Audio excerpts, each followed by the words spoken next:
not good. I forgot to record it.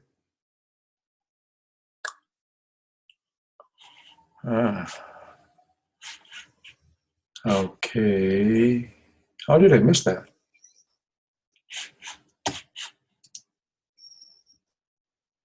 Oh, okay. So failed to record it earlier. Yeah. Okay. It's a good thing here. I think Paul and Andrew made some observations, and these are really preliminary questions. The basic question they were pointing out is that does the FRA Act actually provide that administrative decisions under the FRA Act can actually be reviewed by the AAT? Because a basic rule for the AAT to acquire jurisdiction, meaning for it to have jurisdiction over a specific case, is that the administrative decision must have been made on the basis of a statute or an act or a law, and that specific law must also state that that decision made under that law is subject to review by the AAT. So they've pointed that out. That's good. Okay, so preliminarily that has to be clear. But let's assume that that law does in fact, so that's a good way of doing it. So you make as an assumption, okay, if the law did not say that, you know, that a review by the AAT is not possible, then obviously the AAT has no jurisdiction. So that's good. But let's make an assumption that the AAT does have jurisdiction. So is the objection tenable? And the answer here of Jacqueline would be that no, the objection is not tenable because the AAT can consider law, facts, government policies, and discretion. So that's correct. Janet, thank you. As you pointed out earlier, if you follow the cases of Collector of Customs, New South Wales versus Brian Lawler. Oh, okay. I thought I was saying woohoo. Brian Lawler, or if you speak, the case of Drake versus Ministry of Immigration and Ethnic Affairs. The rule was the AAT can continue to have jurisdiction to review administrative decisions, even if there is a question of law, for as long as that question of law is merely, the discussion of the question of law is merely incidental to the actual merits review. So that's good. So we can move on. Where are we now? Okay. So I'll just read this question. It's okay. In a case before it, the AAT considered evidence and matters that were. Is this being recorded? I just want to make sure. Do you see any sign that this is being recorded? Yeah, we got the little red. Okay, good. Okay, good. Yeah, it's unfortunate. I think for the first 20 minutes of our session, I failed to do the recording. Okay. Anyway, so the question is, in a case before it, the AAT considered evidence and matters that were not before the decision maker. Party X argues that the AAT went beyond its powers. Is this correct? So again, for 1 minute, can I ask everyone to answer the question? Okay, so would that be correct? Here, they say that the AAT considered evidence and matters that were not before the decision maker. So, you know, after the decision had been made, something that was never discussed or, you know, never raised before the decision maker, it is suddenly being considered by the AAT. Is that permissible? So that's the question. So we got an answer from Andrew.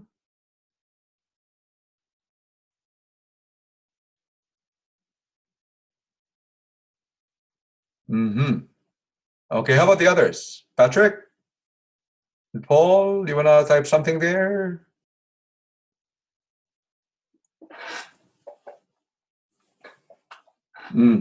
Very good. So that's correct. I mean, you all got it.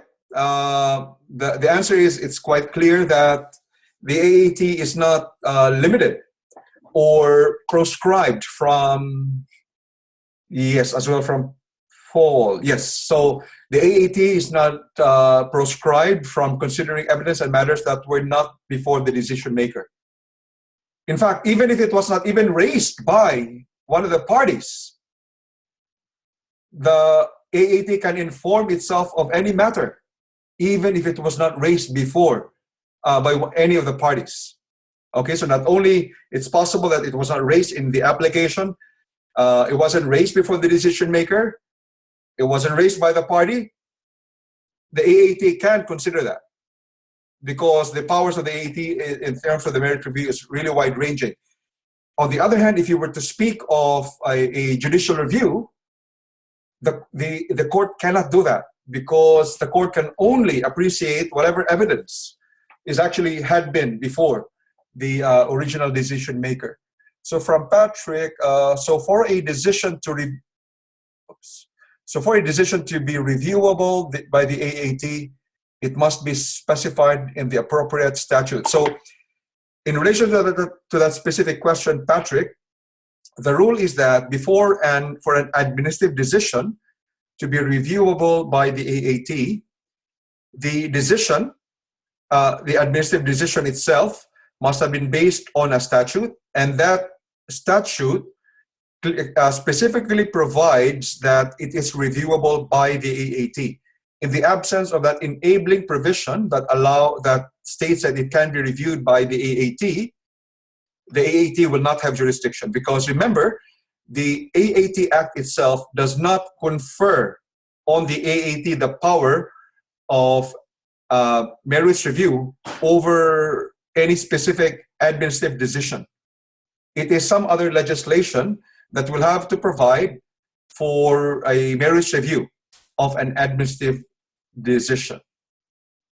So in this case, Janet was saying it can be inquisitorial. Yes, so it can be inquisitorial because on its own it can attempt to look for evidence. But you will notice the point raised there by Andrew, where he says that you have to be careful that even if the AAT tries to consider evidence that were not before the decision maker, it has to make sure that there is procedural fairness. So in other words, the parties, both parties must be made aware that there is an attempt on the part of the AAT to consider evidence that was not before the decision maker. So that is just the constraint there.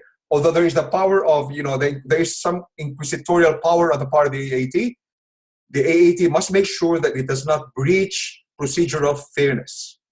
So a basic part of procedural fairness is that the party must be given an opportunity to be heard. And so therefore, if a party is unaware that there was an attempt on the part of the AAT to make inquiries on a subject, there is potentially a breach of the rules of procedural fairness or the rules of natural justice. So any questions there? None? We'll move on to the next question. Yep, okay, good. So can I get a volunteer to read this question? I've got a question there. What happens to the other students? How come it's only typically just the 4 or 5 of you who join the tutorials? What happened to your classmates? Would anyone know?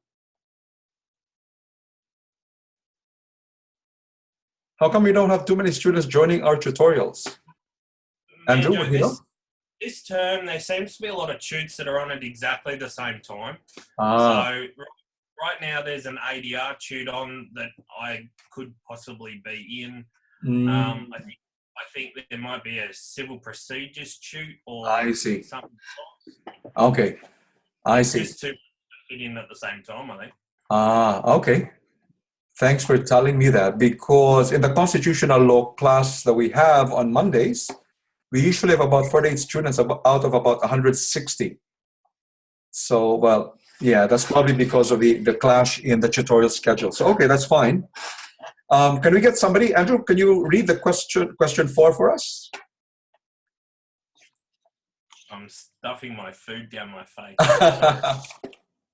Okay. Patrick, can I... Huh? Students protested against the visit of the Chinese Defence Minister to the Australian Parliament in February.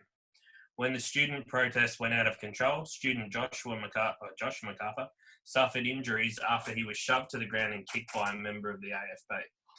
He filed a complaint to the Commissioner of Police against the police officer who caused the injury. After an investigation, the Commissioner made a finding that the police officer involved in the incident was not at fault and decided against taking any disciplinary action against the officer. Josh intends to have the decision of the Commissioner of Police reviewed and has come to you for advice. He wants to know if he can file an application for review to the AAT. What would you tell him? Okay. Again, can I ask you in a minute? I'll give you 1 minute to type your answers in the chat box, and then we can discuss it.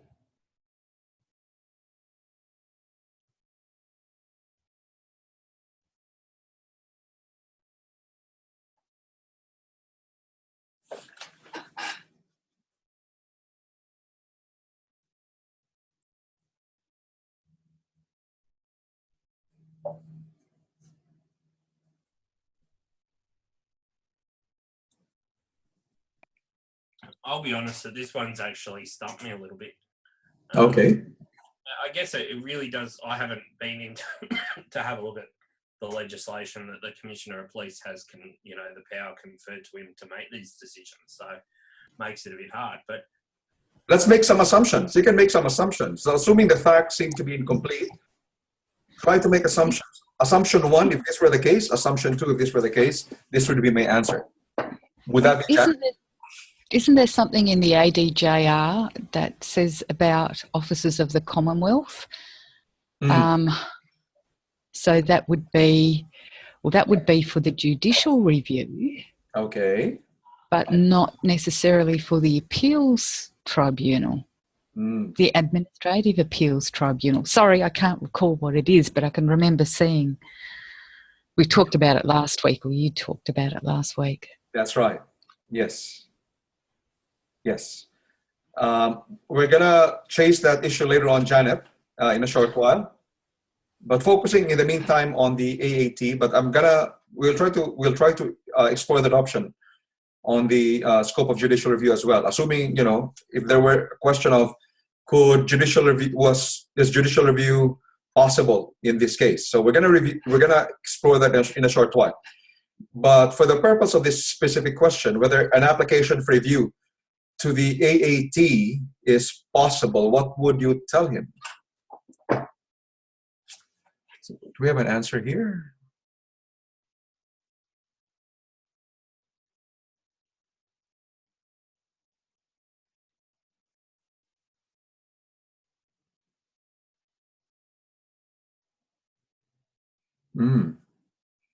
Paul makes an interesting point. It is the result of an investigation, therefore this could not be reviewed by the AAT. That's interesting. Are we saying that if a decision maker conducts an investigation that is beyond the scope of the AAT? Interesting. Okay, so because the question is purposely vague, what assumptions can we make? Okay, the answer for now is not judicial review. Okay, we're gonna look into the judicial review in a short while, but just for the purpose of the Administrative Appeals Tribunal, do you think that there could be an application for review? What are the two things that are critical that must be alleged? And we're not talking here of the need for standing on the part of Josh. We're not talking about that. We're not talking of whether or not the decision was the correct or preferable decision. We're just talking of what are the two jurisdictional elements that usually must be shown before it can be said that the AAT has jurisdiction.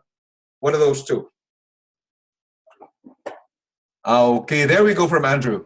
Yep, very good, Andrew. So from Andrew there, the decision must have been made under an enactment. So that's crucial point number 1. The decision must have been made under an enactment. Secondly, the enactment under which a decision was made must contain a provision expressly authorizing a review of a decision. Very good. So that's the answer there. Thank you, Andrew. Okay, so in other words, if a decision was not made under an enactment, in other words, it could just be what?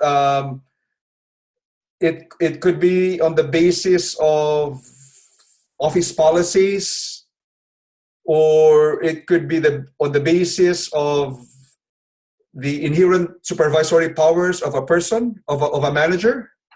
So in other words, let's say you have a manager who terminates, or decides not to provide information to another person, and that decision was based solely on the inherent rights of a manager, for example, meaning it was a decision made not under enactment, then the EAT cannot have jurisdiction. So as correctly pointed out by Andrew there, points 1 and 2, they must be there before the AAT can have jurisdiction. So thank you, Andrew. Now, okay, so let's try to chase that point raised by Janet. Assuming we change the question, he wants to know if he can file an application for review. He wants to know if he can file an application for judicial review. So we're changing the question this time. Using the same facts, okay? Using exactly the same facts, let's change the question. Josh now wants to know if he can file an application for judicial review. What would the answer be? What would you tell him? For judicial review by the AAT, is that what you mean? No. It can't be by the AAT. It's judicial review. Yeah, that was what I was going to say. Yeah. So we're now saying that it will be judicial review, let's say, by the Federal Court of Australia or the Federal Circuit Court of Australia, or it could be judicial review by the High Court. So we're now talking of judicial review, meaning by a Chapter 3 court. So we have changed the question. So we're done with the question of AAT. Assuming, according to Janet, assuming we change this question, we change it. So the question now is, he wants to know if he can file an application for judicial review, either before whether with the High Court, the Federal Court of Australia, or the Federal Circuit Court of Australia. What would you tell him?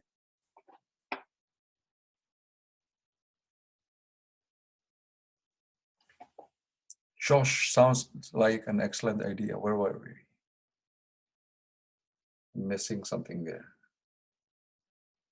I think Paul's saying that's what he'd answer. Sure, Josh, that sounds like an excellent idea.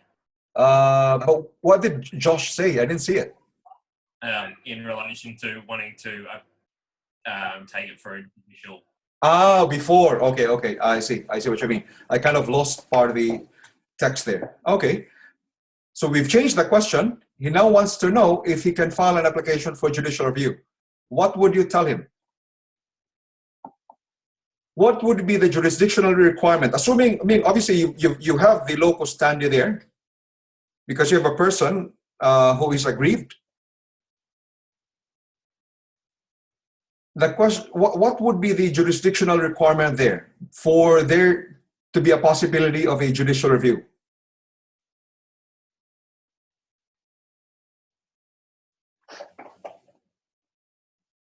Okay, courts must have jurisdiction. Okay.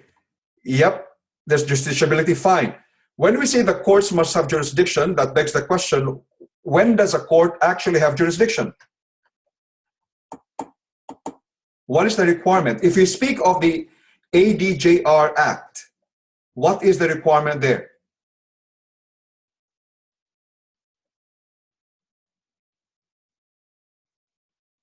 What's the requirement? If it's under the ADJR Act, what is the requirement for the court to have jurisdiction? So the requirement is that the decision must have been made under an enactment. So that is the case of Griffith University versus Tam, as well as the case involving the Australia National University versus Brown, I think. So if you speak of judicial review under the Administrative Decision Judicial Review Act of 1975, for a court to have jurisdiction over an administrative decision, the administrative decision must have been made on the basis of an enactment. So, and that's as the way that it's been defined in the ADJR Act, is that this could be a law, it could be a statute, it could be an instrument, it could be a regulation, it could be an ordinance. Okay? So in other words, if the decision was not based on an enactment. In other words, the decision was based on ordinary contract, on the laws of contracts, for example, or the decision was based on the usual supervisory powers or managerial powers of a person, then the ADJR Act cannot come into play. Okay? So the only way for a Chapter 3 court to acquire jurisdiction over an administrative decision is that the administrative decision must have been based on an enactment as defined by the ADJR Act. Now, the other question that I have is, what was that question? Hold on. Kind of forgetting. There was a crucial question there. Okay, I'll leave that for now. Now, how about in the question is, was there a requirement that so assuming that there is so we're talking of judicial review. So assuming that there is an administrative decision and the administrative decision was based on an enactment, is it also necessary for that enactment to say that judicial review is possible? In other words, is it necessary for that enactment that was the basis for the administrative decision, is it necessary for that enactment to provide that judicial review is available? So in other words, what if that enactment does not provide that judicial review is available? Does it mean that judicial review under the ADJR Act is not available or is foreclosed? I would have thought that that was an automatic thing that you could have judicial review regardless of if it's. Thank you, Andrew. Thank you. That's the correct and that's correct. And yes, Janet. I just said I agree, Andrew. Yes, thank you. So that's the correct answer, Janet and Andrew. That's the correct answer. So there is no requirement that the statute or that the enactment on the basis of which the administrative decision had been made, there is no requirement for that enactment to provide that judicial review is available. Now, otherwise, wouldn't that interfere with the separation of powers? Because basically, the legislature would be able to enact a law and turn around and say, and this law can't be reviewed judicially. So that's why that wouldn't come into play. Sorry, I'm increasing my volume now. I didn't really hear your question. What was the question there again, Andrew? It was more of a statement that if it needed to specify that there was judicial review available, it wouldn't impact on the separation of powers, because the legislature could turn around and put that, this act is not reviewable by the judiciary. So that's why they wouldn't have anything like that, or a requirement for anything like that. I'm thinking if we should explore that or not, because that's a constitutional law question. We could raise it. Meaning I could go further and ask the question, what if the legislature or parliament actually includes in that law saying that the judiciary does not have the power to review decisions made by a certain decision maker? Would that be valid or not? I mean, but that's a constitutional law question. So that's why I was asking, can we discuss it or not? Huh? Just my lack of knowledge in this, I wouldn't think that. I think that would be bordering on impacting the separation of powers. Okay, now this discussion is way beyond admin law. So let me just clarify that. This is not part of admin law. But since we've raised it, because as I said, there are points of convergence between admin law and constitutional law. In answer to that question, Andrew, it depends on, and I will not go into the details because it may just confuse students. It depends on the kind of provision that's there. Because there's such a thing as a privative clause and an ouster clause. Okay? If it is an ouster clause, meaning it really prevents the judiciary, from all cases of reviewing a decision, that would be unconstitutional. But if it is privative, in the sense that there are limitations imposed on the judicial review powers of the court, that is valid unconstitutional. So I'm just laying it out there. We're not going to go into the details because that's a constitutional law question. Now, the other question I have is, so we already said that for there to be judicial review, and this is part of admin law, again, going back to admin law. So assuming that there is an administrative decision, and let's assume that that administrative decision was not made on the basis of an enactment as defined under the ADJR Act, would there still be a judicial remedy? Oh, Ali is here. Oh, that's fine, Ali. I'm glad you're here. Thank you. I'm glad you're here. So let me repeat the question. We said that under the ADJR Act, for the court, a Chapter 3 court, to have jurisdiction over it, it is necessary that the administrative decision must have been based on an enactment, as defined under the ADJR Act. Now, my question is, assuming that there is an administrative decision, but the administrative decision was not based on an enactment. So in this case, for example, let's assume that the decision of the Commissioner of Police not to file a complaint against the police officer was not on the basis of an enactment. Would there still be room for judicial review? That's my question now. Yes or no? Can I get answers there? Yes or no? And while you do that, I'll give you a minute. I just need to get water. So say yes or no. Okay? You heard the question, right? I don't have to type the question, right? Or do I? I think you got the question. Give me a minute. I'll be back.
Okay, save it. I've got a class still. I'm not done with my class. Save it.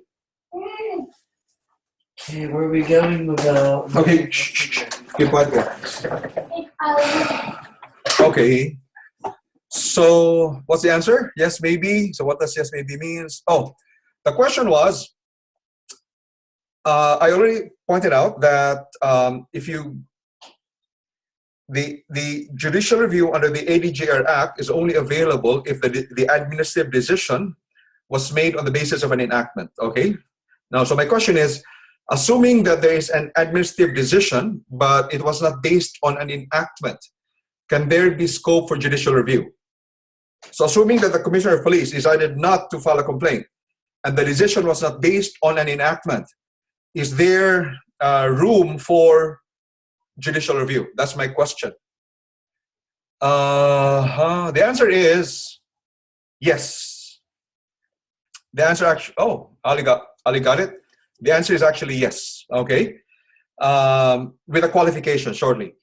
So under Section 75 of the Australian Constitution, and also under Section 39 of the Judiciary Act of 1903 Commonwealth, the High Court, for example, under Section 75, has original jurisdiction in all matters where there is a request for the writ of prohibition or mandamus or injunction in relation to or against an officer of the Commonwealth.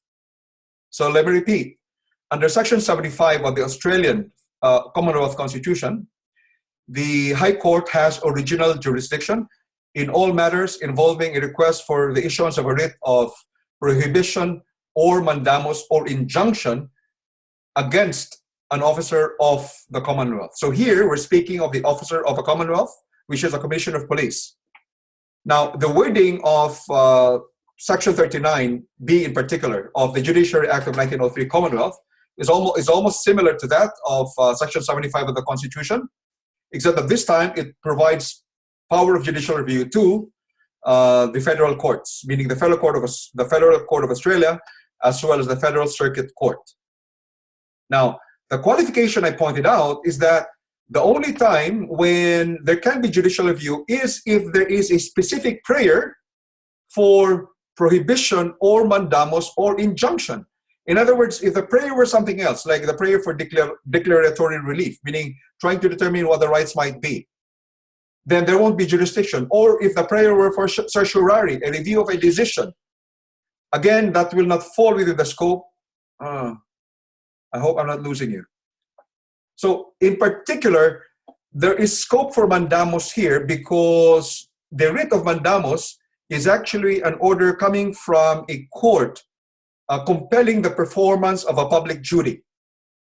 So there must be a public duty. But again, in this case, there raises the question of, is there actually a public duty to file a complaint? And the answer is no, because there is discretion. That's discretionary.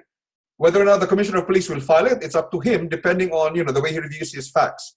So all I'm saying is, possibly there would be scope for judicial review under Section 39 of the Judiciary Act of 1903 Commonwealth or Section 75 of the Australian Commonwealth Constitution. Possibly, as I said, but it has to be clear that the relief sought must be in relation to a prayer for mandamus or prohibition or injunction. Okay?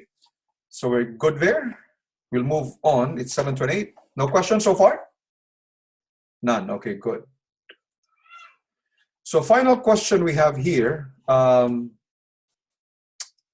I ask a volunteer? I'd like to hear from Janet this time. Janet, maybe you could read question 5 for us, if it's okay.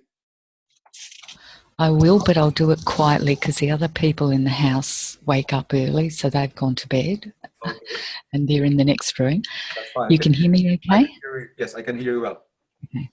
Kim Upshot operates a car rental business and has been doing most of the business accounting tasks on her own.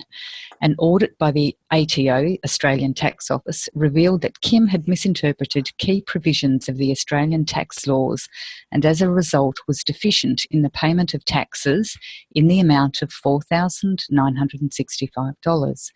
She asked the ATO to review her tax liabilities. The ATO affirmed its decision and reiterated the reasons for her tax liabilities. She was advised by the ATO, however, that the relevant laws allowed her to have the ATO decision reviewed by the Administrative Appeals Tribunal. Kim then sought legal advice to determine the next step she should take. A tax lawyer was of the view that a proper interpretation of the relevant tax laws and certain factual matters not brought to the attention before the ATO would show that Kim only owed $2,464. At the tribunal, Kim included in the statement of reasons for her application that the ATO interpretation was wrong and that it had failed to consider certain factual matters that would have caused a reduction of her tax liabilities to $2,464. The ATO argued that it was not open to Kim to raise these new matters, as they had not been brought before the ATO. It argued further that the tribunal's powers of review were limited to the matters and reasons cited in the ATO decision. Who was correct and why? Okay. Can I ask everyone again, especially Abir and Ali, because I think you may just have joined us. Thank you for joining us, by the way. Can I ask you to type your answers in the chat box? That ensures that you've participated in tonight's session, because mere attendance won't count for online group discussion marks. You need to participate. So can I just ask you to participate by putting in your answers? Now remember, for as long as it's a thoughtful reflection, it's a serious attempt at giving an answer. It doesn't matter whether it's right or wrong. I'm not here to embarrass anyone. We just want to make sure that, we're actively engaged in the learning process and you're not just here to listen to what I say. I need you to, try to consider as well and coming up with an answer on your own. Okay, so especially Abir and Ali, if it's all right, if you could do it, can you just put your answers as well in the chat box for at least 1 minute?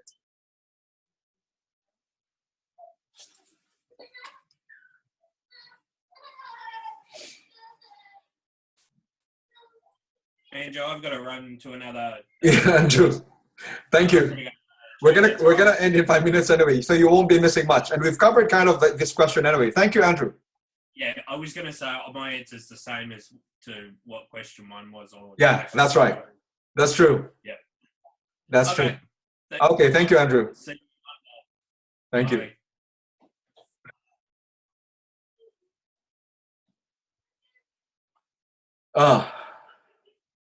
Okay, good. Yeah. Okay, so we've got an answer from Janet.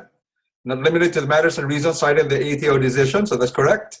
From Ali, the tribunal is not bound by rules of evidence according to civil.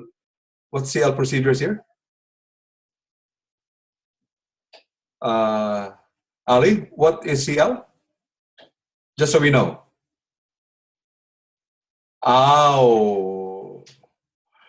Oh, that's interesting. According to common law procedures, that becomes contentious. The only reason why the tribunal is not bound by rules of evidence is actually because of statutory rules. It's not really common law, because much of what goes on in administrative law is actually an evolution of sorts in law. It's something new. Administrative law, especially in Australia, is a new development. There was really no such thing as an administrative tribunal prior to the AAT. So we can't speak. I mean, there might be, there might have been scope for administrative review before, somehow. I don't know what, but in common, the common understanding is this is not about the rules of evidence. It's not according to common law procedures. It's actually more of statutory form, which is, the AAT Act is quite clear that the rules of evidence are not meant to be strictly followed. That's statutory in form. It's not according to common law, because remember, administrative law as a field of law is more of a new development in the area of law. But that's a good point that you've raised there. Thank you. So we got the answer correctly there. Thank you. Yes, yeah, you're right. Ali as well. You're right, Janet. So the AETO is not limited to matters and reasons cited in the AETO decision. So we got that correctly. So that was kind of, what the kind of question that was asked earlier as well. So that's the end of the 4 discussion questions. Was there anything you wanted to raise or ask before we end tonight's session? Anything you wanted to clarify before we end tonight's session?